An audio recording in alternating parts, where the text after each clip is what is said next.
Welcome to the November 2023 episode of Diabetes Care on Air, a fun way to bring the research in diabetes care to life. Today, we are featuring the content of the November 2023 issue. My name is Alice Cheng from the University of Toronto. And I'm Mike Rickles from the University of Pennsylvania. As per usual, Alice and I will be interviewing authors of feature articles as selected by the editors of Diabetes Care, followed by our rapid exchange segment, where we give brief summaries of articles we found of particular interest. And Alice, it was so great seeing you in Hamburg last month at the European Association for the Study of Diabetes annual meeting. There were a lot of terrific research stories showing progress that I hope we get the chance to cover soon on air. Yep, I agree. And it was great seeing you as well. And also, over the last number of months, Mike, I've heard from, as I'm sure you have, from colleagues from around the world who've mentioned that they're listening to this podcast while they're walking their dog or running on the treadmill or sitting on the train or driving the car to work. So here's a shout out to all of you getting your physical activity in right now, and a big thank you for tuning in. And one thing I'm grateful for is that thus far, no one has said that they listen to us at night when they're trying to fall asleep, which is a good thing, I think. Yes, and especially for those who are driving. Now, for a fun fact about the month of November in diabetes, World Diabetes Day is November 14th, marking the birth of Sir Fredrick Banting. So happy World Diabetes Day to everyone, and I hope we use it to celebrate the achievements thus far and inspire us all to continue to strive forward to provide better care and ultimately a cure for diabetes. On that note, let's get started with our feature article interviews for November 2023.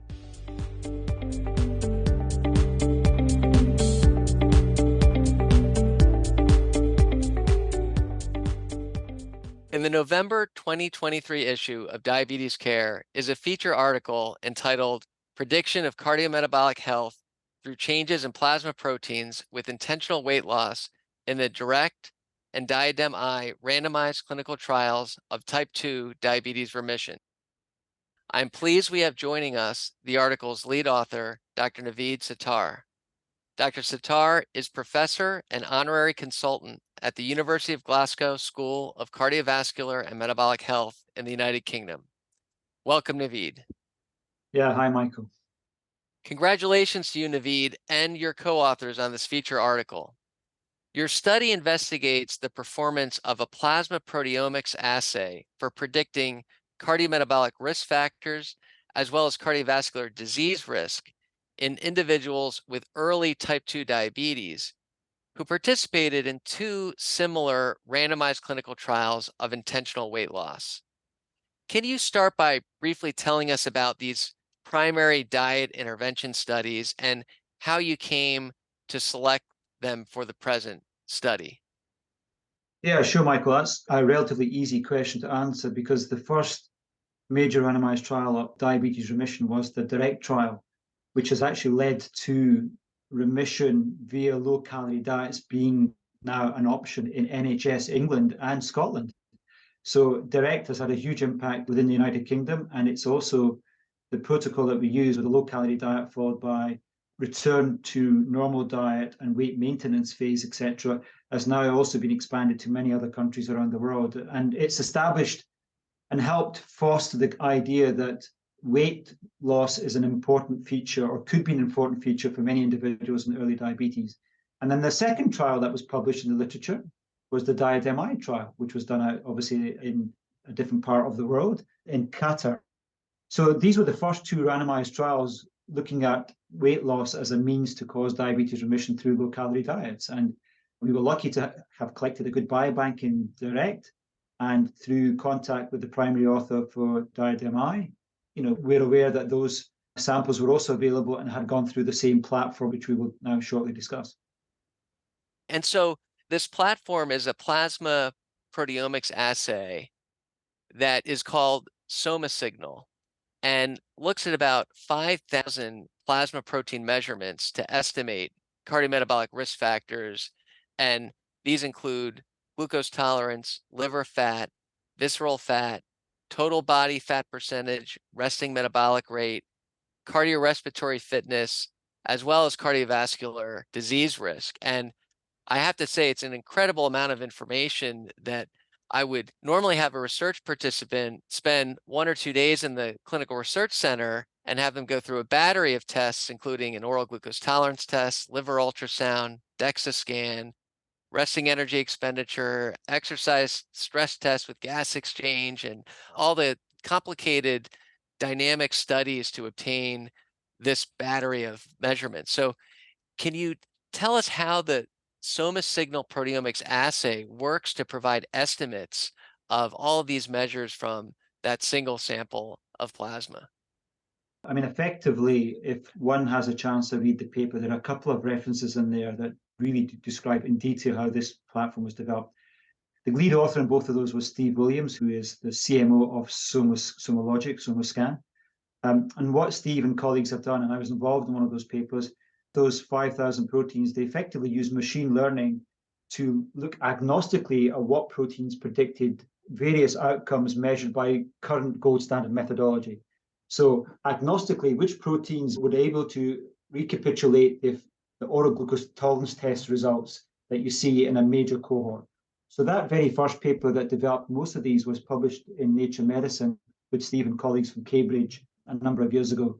And then they went on to look at multiple cohorts in terms of cardiovascular disease, including cohorts that you'll be familiar with, like ARIC, and also a Hunt study in Norway, as well as a number of randomized trials with various agents to try and look at cardiovascular risk prediction, where they had baseline samples, and again, agnostically, which proteins out of the 5,000 helped build an algorithm that recapitulated as best possible the risk for cardiovascular events. And what they found was 27 proteins for cardiovascular risk, which encompass 10 biological systems, and 12 of which have been shown to be causal, actually gave you a very good prediction for cardiovascular outcomes, sufficient to give you an area under the curve, roughly of 0.73, which was slightly better than the normal clinical assay.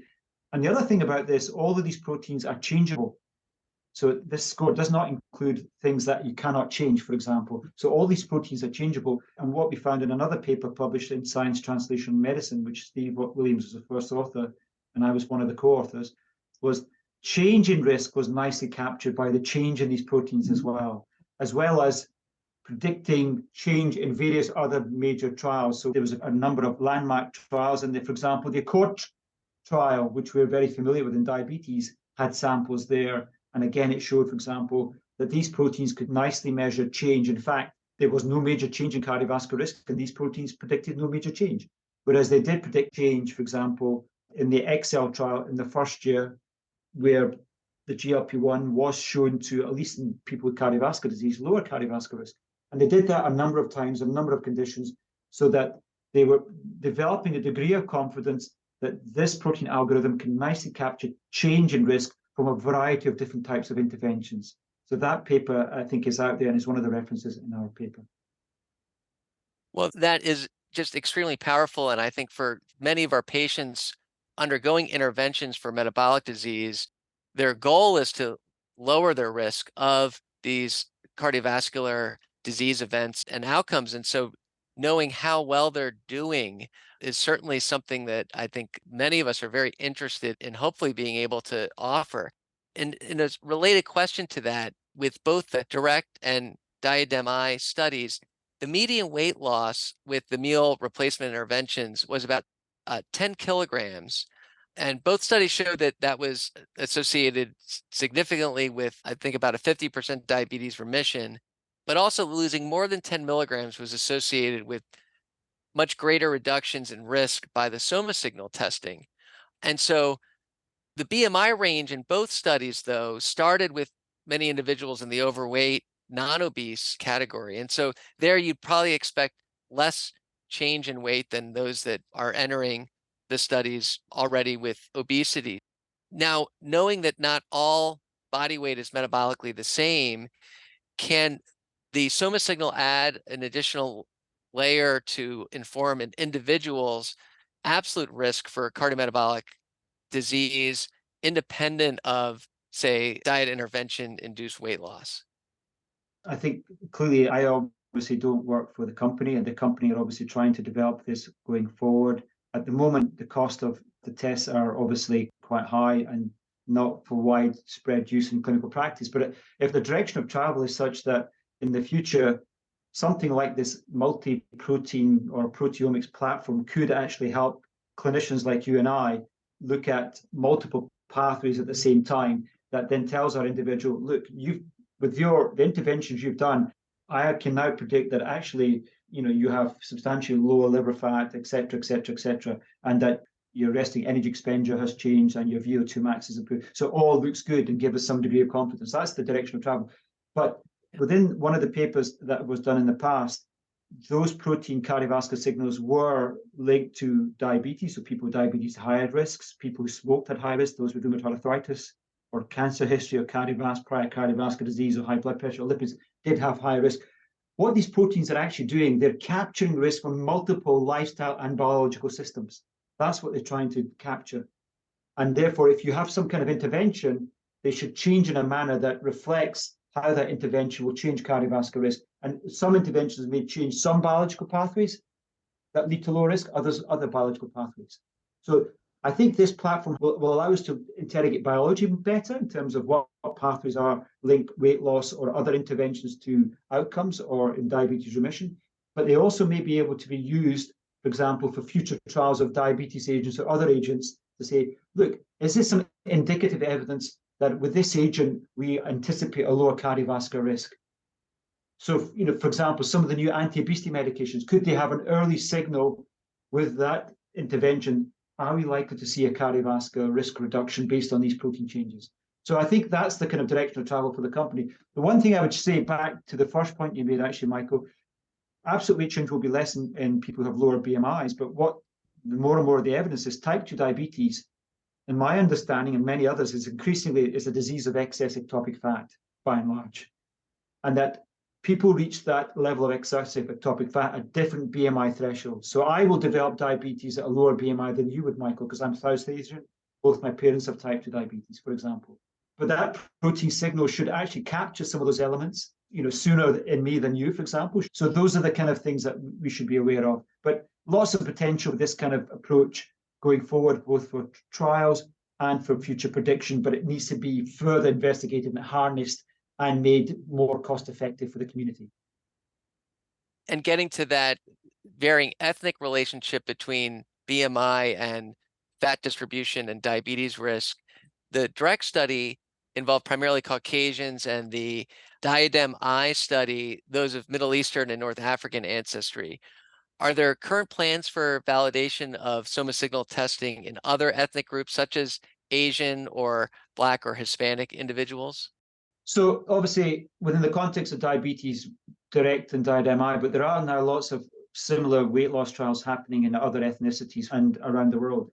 I would go back and say that some of the studies that some of these models were predicted upon did include large proportions of people with different ethnicities. So, for example, ARIC or the XL trial, which were part of the trials and the cohorts used to validate the cardiovascular signals and the change in cardiovascular risk, did include people of Black ethnicity, did include people of Hispanic ancestry, and did include South Asians and other individuals. So having said that, the model that predicts cardiovascular risk was kind of agnostic to race. So it may be that the proteins that are within the model are somehow capturing the different elements of different races to predict cardiovascular disease. But I think that needs further investigation, Michael, I would suggest. That's wonderful. And Naveed, how do the results of your study help us when we consider links between intentional weight loss and cardiovascular disease outcomes, either for current clinical research or future clinical practice? So this is a huge question at the moment, and I'm glad this is coming out in November, because next month, the SELECT trial is going to present. We already know it lowers cardiovascular disease by 20%. The question is, how much of that risk reduction was due to the semaglutide effect on weight loss?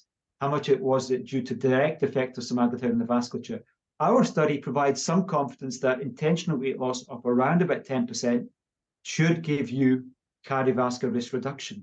So it adds another piece of evidence that some of the benefits in the SELECT trial must be due to weight loss in terms of MACE The only caveat to that, of course, is within our cardiovascular outcome was included heart failure. So I want people to pay attention to the SELECT trial and see what the heart failure risk reduction is. But on many people's minds now, SELECT followed by STEP-HF, HEP-PEF, which is, came in August, has now opened cardiologists' minds to the potential of intentional weight loss, not only to cause diabetes remission, but also to give cardiovascular benefit in terms of reducing MACE and perhaps, and certainly reducing the risk of heart failure hospitalization. And our study tells us or suggests to us from a protein-based platform that yes, intentional weight loss should lower cardiovascular risk because the protein's changed in a manner that was replicated in trials that suggest that cardiovascular risk should go down. So I think it's very timely, and many people will hopefully attune to that. And so then similar then to having targets for blood pressure reduction, urinary albumin reduction, body weight reduction, almost irrespective of the intervention used to achieve it, this work is telling us that intentional weight loss as a means to lower cardiovascular disease risk can be quantified and implemented as such, both in the interpretation of clinical research findings as well as we hope in our future clinical practice. It's part of the puzzle. Yes, it adds a piece in the puzzle that gives us confidence that intentional weight loss has a benefit beyond glycemia into the realms of slowing atherosclerosis, remodeling the heart, for which other pieces of evidence are also now building upon that, and SELECT will add more evidence. But our paper then hopefully will allow other people to go back and look at this platform in other intentional weight loss scenarios to try and dissect the extent to which weight loss versus other effects of a drug or an intervention led to the benefits that they see. That's terrific. And Naveed, do you have any final takeaway messages for the readers? Yes, only that obviously we are now becoming more and more attuned to the fact that type 2 diabetes and excess ectopic fat are very closely linked. So that there's lots of evidence for that now, but also that with well annotated trials or cohorts with well collected sample sets with longitudinal follow-ups, that the advances in measurements of blood proteins or metabolomics with well-designed questions can lead to important biological understandings and can also benefit the development of future interventions and guide future interventions. So I think this sort of study speaks into those kind of narratives. And, I think I'm very encouraged by the results, but I'm also very encouraged that, that we'll see a lot more benefits from intentional weight loss over the next few years. And it may be a really important facet for all health systems, given that we're all struggling with obesity and long-term multiple conditions. Dr. Naveed Sattar, I really appreciate your taking the time to explain your work with Soma Signal and helping us all to understand the enormous potential for using novel proteomic-based assays in future diabetes research and practice. And I want to thank you again, Naveed, and thanks to our listeners for tuning in, who I all encourage to access the full article in the November issue of Diabetes Care.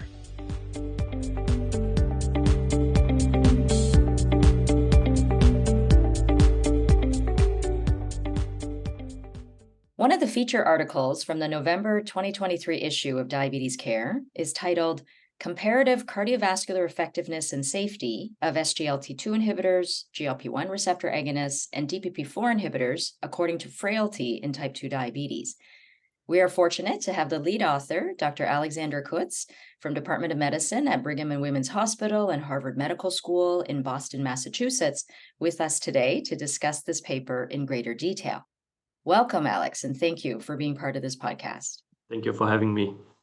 So let me start by congratulating you and your colleagues for having one of the feature articles this month. Now, sitting here in 2023, at this point, there's a large body of evidence supporting the cardiorenal benefits of SGLT2 inhibitors and GLP-1 receptor agonists across a pretty broad population of people living with type 2 diabetes. And guidelines from around the world have already embraced this and are recommending their use for organ protection. So in that case, then, Alex, why was it important for you and your group to answer the specific question that you were asking when you did this comparative analysis? You're absolutely right regarding the broad evidence we already have. However, I think an important part of people with type 2 diabetes who are prescribed to these new anti-diabetes medications was never studied in clinical trials, as they did not comply with, let's say, a more restrictive eligibility criterion. And this is in fact because people are sicker, multimorbid, and frailer. These are classical conditions that are not primarily addressed in clinical trials. And as frailty is now increasingly recognized as part of routine clinical assessment and a goal in the holistic management of diabetes care, we were aiming to shed some more light on the cardiovascular effectiveness and safety of SGLT2 inhibitors and GLP-1 receptor agonists in people affected by this condition. And although we have good evidence from clinical guidelines, some clinicians might still be leery of initiating a SGLT2 inhibitor or a GLP-1 receptor agonist because of concern about adverse effects, especially since risk-benefit information is widely lacking in frail people. Nevertheless, given the cardiovascular benefit, SGLT2 inhibitors and GLP-1 receptor agonists are expected to be increasingly prescribed to even frailer people.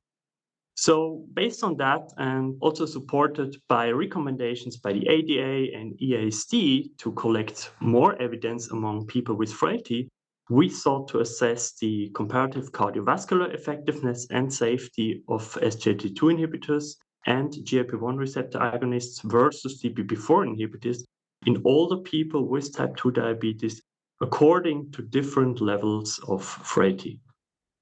Okay, so that makes sense that we sort of needed answers in broader population. So how did you go about answering this important question?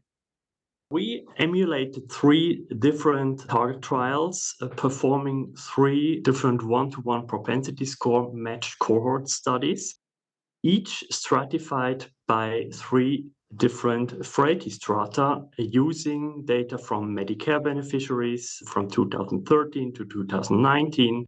And they all had type 2 diabetes and newly initiated either SGLT2 inhibitor, a GLP-1 receptor agonist, or a DPP-4 inhibitor.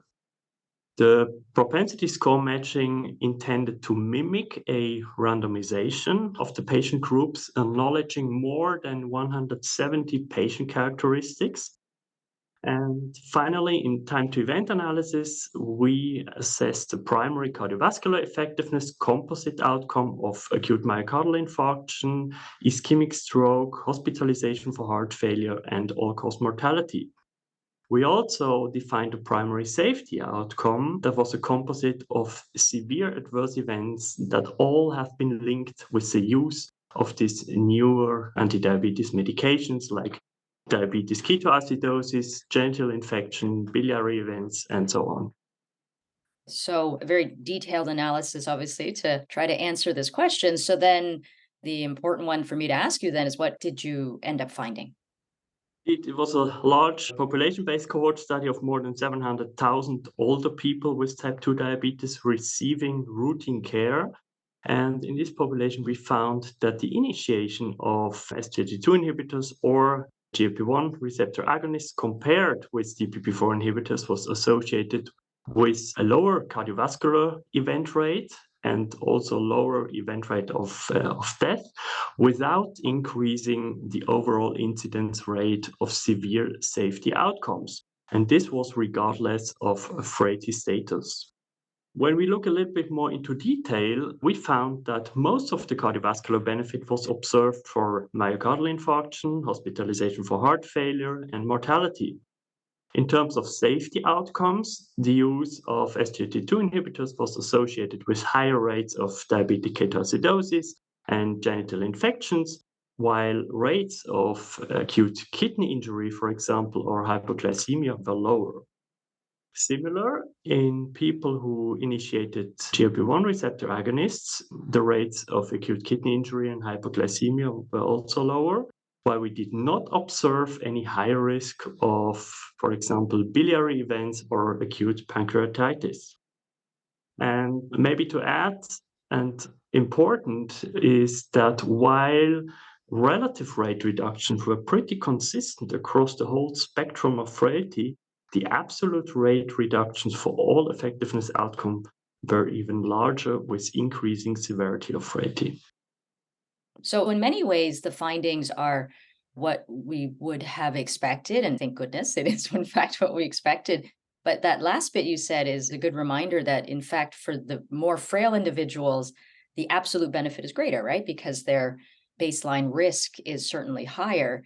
And one of the things that I found interesting as I was reading your paper was from a safety outcome perspective, the overall incidence rate of the composite outcome that you described was actually lower among the SGLT2 inhibitor or GLP-1 receptor agonist initiators compared to the DPP-4 inhibitor initiators, which is a little bit surprising because we always think DPP-4 inhibitors super safe, and that's why very much promoted in the very frail population.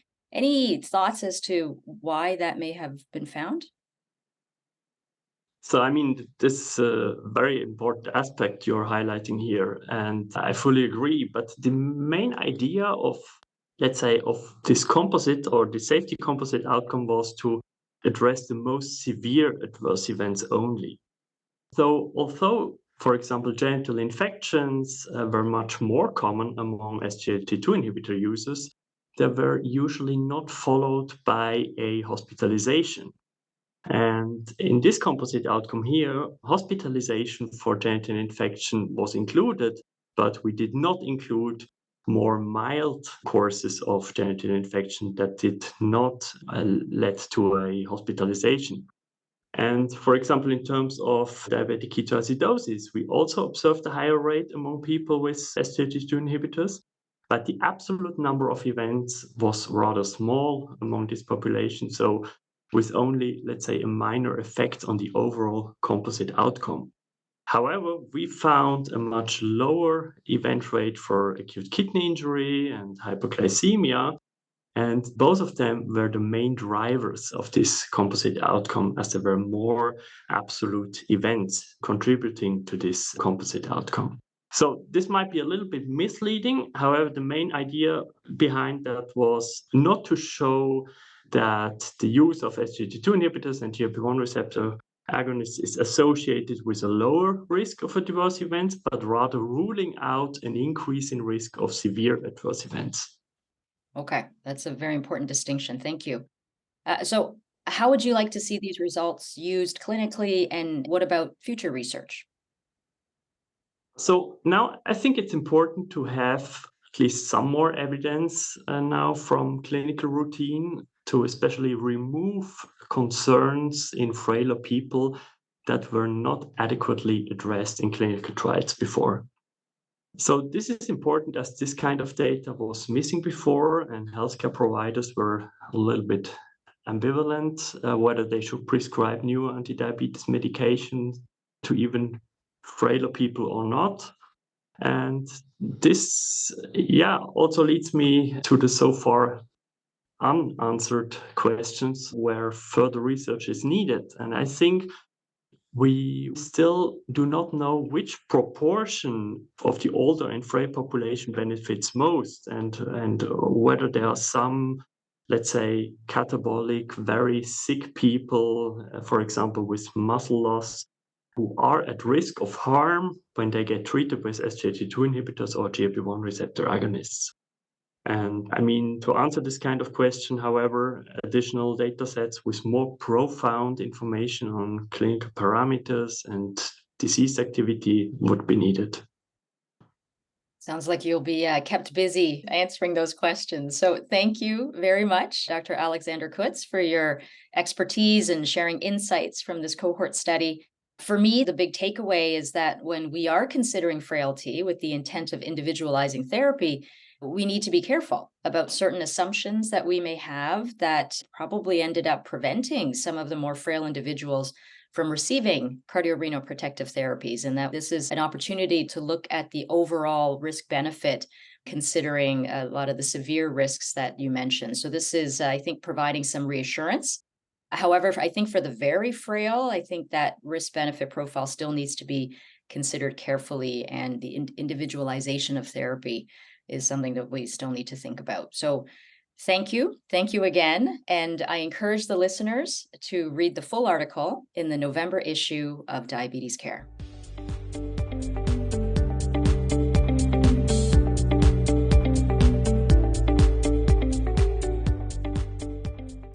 Now let's move on to our rapid exchange segment, where Mike and I chat about some of the articles we found particularly interesting this month. Sure, let's get started. Alice, what do you have first? Well, Mike, as per usual, it was really hard to choose as there were so many that I wanted to talk about. To start, though, I thought I would go with the good news theme. So, over the last number of decades, we've had lots of evidence showing that a variety of interventions can lower the risk of diabetes complications. So, how are we actually doing there? So, Dr. Hattis Mizrak and colleagues from the Steno Diabetes Center in Copenhagen looked at the incidence rates for diabetic distal symmetric polyneuropathy in type 1 and type 2 diabetes at a Danish tertiary diabetes center between 1996 to 2018. Over 19,000 individuals were identified, and after exclusion of those with prevalent cases or missing data, almost 9,500 individuals were analyzed. So between 1996 to 2018, the incidence rates of neuropathy decreased from 4.78 to 1.15 per 100 person years for 40-year-old men with type 1 diabetes, and from 16.54 to 8.02 per 100 person years for 60-year-old men with type 2 diabetes. They concluded that incidence rates for diabetic neuropathy are declining in both type 1 and type 2 diabetes. Interestingly, distinct age-related patterns were identified in type 1 diabetes, showing that the decreased incidence rates were particularly seen among those with type 1 at an older age. So overall, a good news story that what we're doing is in fact making a difference in the world of neuropathy. That is good news, Alice, and especially for our patients who worry about the development of complications as being almost inevitable. While these data really help to show how prevention of complications is possible with current diabetes management. Now, turning attention to the prevention of type 2 diabetes, Dr. Thiranavu Karasu Satish from Emory University in Atlanta and colleagues conducted an individual participant data meta-analysis on 4 randomized clinical trials of lifestyle intervention for prediabetes.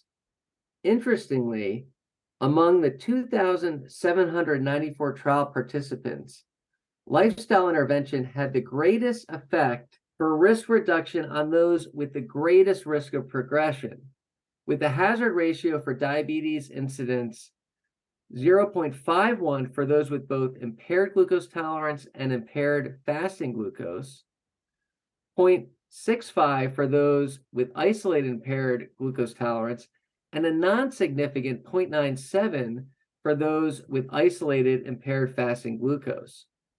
Now, while individuals with isolated impaired fasting glucose are at lower risk than those with impaired glucose tolerance for progression to diabetes, they do represent the most prevalent prediabetes subgroup. And so they'll really need special consideration for thinking about diabetes prevention beyond lifestyle, and makes me think about perhaps earlier use of metformin for this population. Yeah, and metformin remains a good old friend that we should not be forgetting about. And I would agree with you, Mike, that these data would certainly make us rethink that dogma of really emphasizing lifestyle, which of course is a good idea for everyone. But I think in this group of isolated IFG, maybe the lifestyle's not going to work as well, and we should be thinking of other things. So that's a good choice there, Mike. Now, continuing the good news theme from the previous article that I had spoken about, Dr. Elizabeth Stugard and colleagues again from the Steno Diabetes Center in Copenhagen aimed to quantify the incidence of DKA according to age and describe the time trend of DKA among adults with type 1 diabetes in Denmark between 1996 to 2020. The cohort consisted of over 24,000 adults with type 1 diabetes. And based on age, the incidence rate of DKA decreased almost tenfold with increasing age for both men and women. From 20 years of age to 80 years of age, the DKA incidence rate decreased from 3.27 to 0.38 per 100 person years. Interestingly, from 1996 to 2008, the incidence rate of DKA actually increased for all age groups. However, the good news part is that from 2008 to 2020, the incident rates decreased for all age groups. Now, this may represent improved diabetes management for people living with type 1 diabetes in Denmark over time, and overall, again, a good news story that we are heading in the right direction. More good news indeed, and fits with the now tangible benefit of advances in diabetes management, and likely explained by improved insulin delivery and glucose monitoring through the increased availability of insulin analogs, pumps, and CGMs. Now, another technology that may further help reduce the incidence of DKA comes from Doctors Seaman Song and Sharon Dhaliwal from Mount Sinai Hospital in Toronto and colleagues, who examined previously collected data from individuals with type 1 diabetes assigned to placebo during adjunct to insulin medication clinical trials that included twice-weekly fasted capillary blood ketone testing at baseline. Now, 12 of 484 participants followed for 6 to 12 months experienced a DKA event after a median of 105 days of follow-up. And these individuals at baseline had significantly higher blood ketone levels than controls. And importantly, a blood ketone level equal to or greater than 0.8 millimoles per liter was associated with a threefold increased risk for experiencing future DKA. And so home blood ketone monitoring might be used not only to identify DKA as it happens, but also to assess risk and hopefully prevent future episodes. Very cool idea indeed, right? Because we are still looking for, and people are interested in receiving sort of adjunct therapy to insulin. And one of these risks, of course, is around the DKA, or fears, I should say. And I think this is very interesting data if we can better predict in whom we should maybe keep a closer eye. And then also thinking ahead about continuous ketone monitoring, I think will be another great advance in this field. So very interesting area to be watching. So my next pick is in the realm of gestational diabetes. So Professor Terry Hernandez and colleagues from the University of Colorado in the United States performed a randomized controlled trial testing the hypothesis that a diet with liberalized complex carbohydrates of about 60% with lower fat, about 25%, could improve maternal insulin resistance and 24-hour glycemia, resulting in reduced newborn adiposity compared to conventional lower carb, higher fat diets in gestational diabetes. 59 diet controlled women with GDM were randomized to receive either low carb, high fat or liberalized complex carbs, low fat diet right up until delivery of the baby. Now, all meals were provided and snacks were chosen based on a pre-approved list. The women selected had low likelihood of requiring pharmacologic therapy to maintain their glucose levels. Now, at the end of the study, newborn adiposity, birth weight, cord C-peptide levels were no different between the groups. Weight gain, physical activity, and gestational age at delivery were also similar. CGM levels for fasting, 1 hour and 2 hour postprandial, time in range, as well as 24-hour glucose area under the curve were similar between the groups. The percent time spent with glucose greater than 120 milligrams per deciliter was statistically higher in the group with liberalized complex carbohydrate / lower fat, as was the nocturnal glucose area under the curve, but the nocturnal percent time in range was no different. Therefore, this study challenges the dogma of low carb intake in gestational diabetes being best, considering that the liberalized group averaged about 100 grams of carbohydrates more per day. Although it is important to note that simple sugars, saturated fats, and excess calories were still limited in both of these dietary options.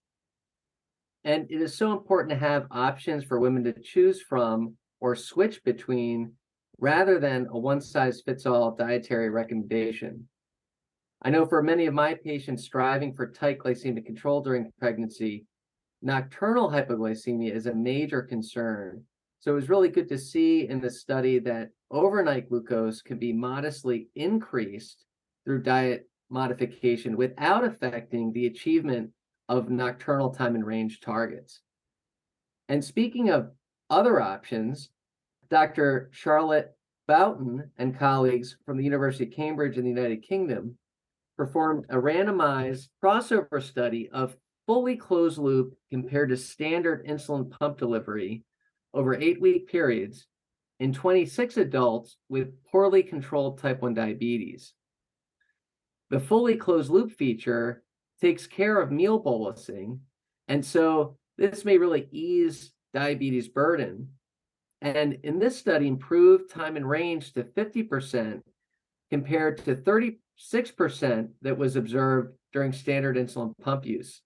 And while this study did not include a hybrid closed loop intervention, so we don't know whether a system that allows for meal announcement or carbohydrate entry may have improved time and range even further in this group, but for those that do struggle with meal bolusing, certainly may find this option particularly appealing. Yep, another interesting study. And again, having options is the key and really speaks to the potential power of technology, which is growing each day.